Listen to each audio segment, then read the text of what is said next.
nyo para kung may biglaang sunog, magamit nyo. And may turnover din tayo ng mga FireX kay Vice President no? Vice President ng area nyo, nakalaan doon kung ano yung responsibility niya sa pag ng mga fire extinguisher. Kasama natin ngayon si Senior Fire Officer Juan Lester Calibo at magbibigay siya sa inyo ng siya yung magle-lecture sa inyo kasi yung fire extinguisher natin wala yung pakinabang kung hindi rin kayo marunong gumamit. After ng lecture, mag-actual tayo para alam nyo kung paano siya gagamitin during kasi kung hindi kayo marunong baka itapon nyo yung susunod. Sige, start tayo. Makinig na lang po lahat. Intermission number ko. Yung magandang umaga ulit. Napakilala naman ako kung natandaan niyo kung ano yung andito naman yung So, i-acknowledge na natin yung presensya ng ating Vice dito si Sir Romeo. Saka unang-una magpapasalamat kami sa inyo dahil sa pag-paunlak nyo kung namin. Saglit lang to, siguro mga 5 oras. Nag-almusal na ba lahat? At saka pasalamatan din natin yung sa birth natin kasi napakasipag ito nila. Nauuna pa sila sa amin sa sunog. Kaya malaking tulong ko sila.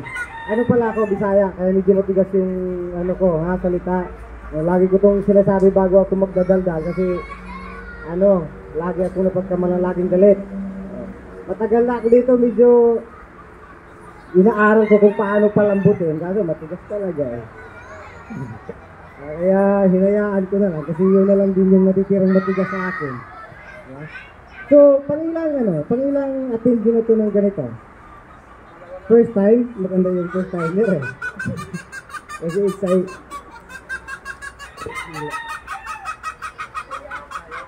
Para akong dun tulitikitad doon. Pero, may idea na kayo kung paano gumamit itong fire extinguisher? Wala pa? Meron na. Tinatapon lang yan Tinatapon lang yung sunog. So, alam mo naman natin, hindi ko na kailangan kayong tanungin kung ano yung fire, diba? Kasi lagi na araw-araw natin ginagamit, maraming naglalaro ng apoy dito. Diba? So, alam natin yan. Unahin natin, mga basic fire safety tips lang. Pero bago natin tatalakayin yun, kailangan natin alamin kung ano bang bumubuo ng fire. Ano bang mga elemento na bumubuo ng fire. Alam niyo ba yun? Yung mga elements ng fire. Kuryente. Nag-iihaw. So meron tayong 4 na elements ng fire. Sino nakakaalam? Hangin. Ano pa? Fuel. Heat, di ba? Tapos tatulong ko dahil talaga ngayon, dinagdagan nila ng tinatawag nating chemical chain reaction. Kasi pag meron nga tayong oxygen, may heat, may fuel, tapos magkalayo ng to, sa alabang ng oxygen, nasa sukat yung heat, di ba? Nandito yung fuel. Walang mangyayari pag hindi sila magkakasama. Kaya nilagay nila yung chemical chain reaction para pag nagkasama-sama sila, saka palang mag-aapoy. So, yun. Mamaya, kasi tatry natin itong FireX dito mamaya, tatalakayin din natin kung ano ba yung mga klase ng fire. Sino nga nakaalam nun?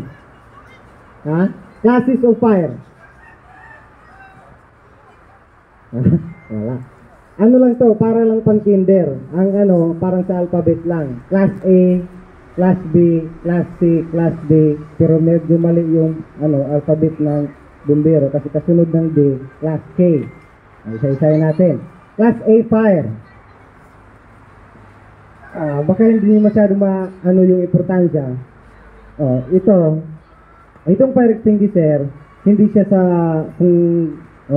kung may apoy buga mo na siya. Meron siyang tamang mga classes ng fire, specific classes of fire, kung saan mo siya gagamitin. Kaya meron dito mga label A, B, C. Diba? Ito yung yan. Unahin natin Class A fire. Ang Class A fire, lahat ng bagay na pag nasusunog nagiging abo, Class A fire. Class A fire. Ano ba yung mga class A fire? Yung nagiging abo? Kahoy, papel, ba? Yung mga katabi nyo, mga plastic. Diba? Pag nasusunog yan, nagiging abo. Diba? Tao. Basta lahat ng nasusunog pag nagiging abo, class A fire. Class B. Class B fire, liquid fuel. Lahat ng mga liquid na umaapoy. Ano ba yung mga liquid na umaapoy? Gas, crudo, gasolina, langis. Parang English na sa Tagalog yun So yun, basta flammable liquid, class B fire. Ano nga yung class A? Nagiging abo. Naabo. Class B? Likido. Liquid fuel. Class C? Wala pa. Yung class C, sa kuryente to. Any electrical appliances energized ng electricity, class C siya.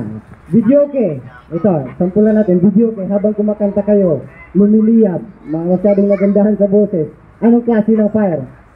Class C, kasi nakasaksak. Hindi nakasaksak yung videoke, lumiliyab. Anong klase ng fire? A, bakit? Kasi yung components ng videoke, plastic at saka kahoy. Okay, diba? So, maliwanag na tayo daw. Pag klase, energize yan ng kuryente. Class D. Class D. Class D na, sorry naman.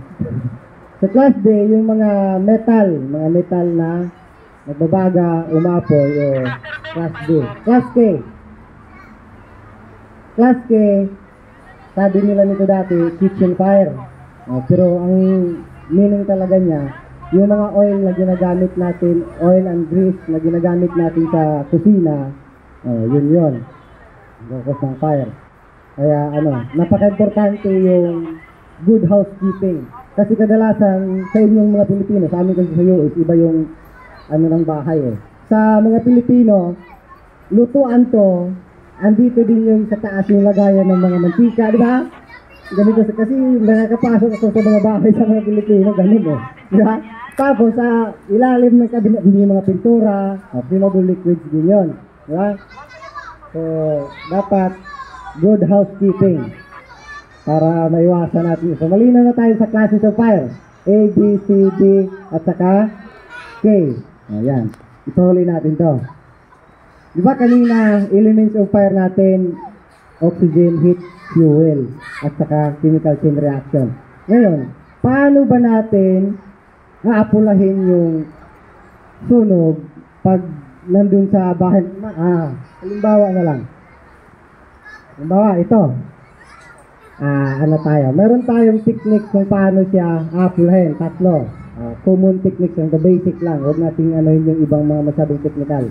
Meron tayong tinatawag. Ang technique lang kung paano natin apulahin yung apoy ay i-break natin yung fire tetrahedron. Dati kasi triangle of fire. I-break lang natin yon. Tanggalin natin yung isa sa mga yon, wala nang fire. Unahin natin sa oxygen. Tanggalin natin yung oxygen. Oxygen depletion ang tawag nun. Halimbawa, nagluluto ka sa kawali. Dinilaan ng apoy yung mantika, lumiyab. Paano mo i-apply yung oxygen depletion?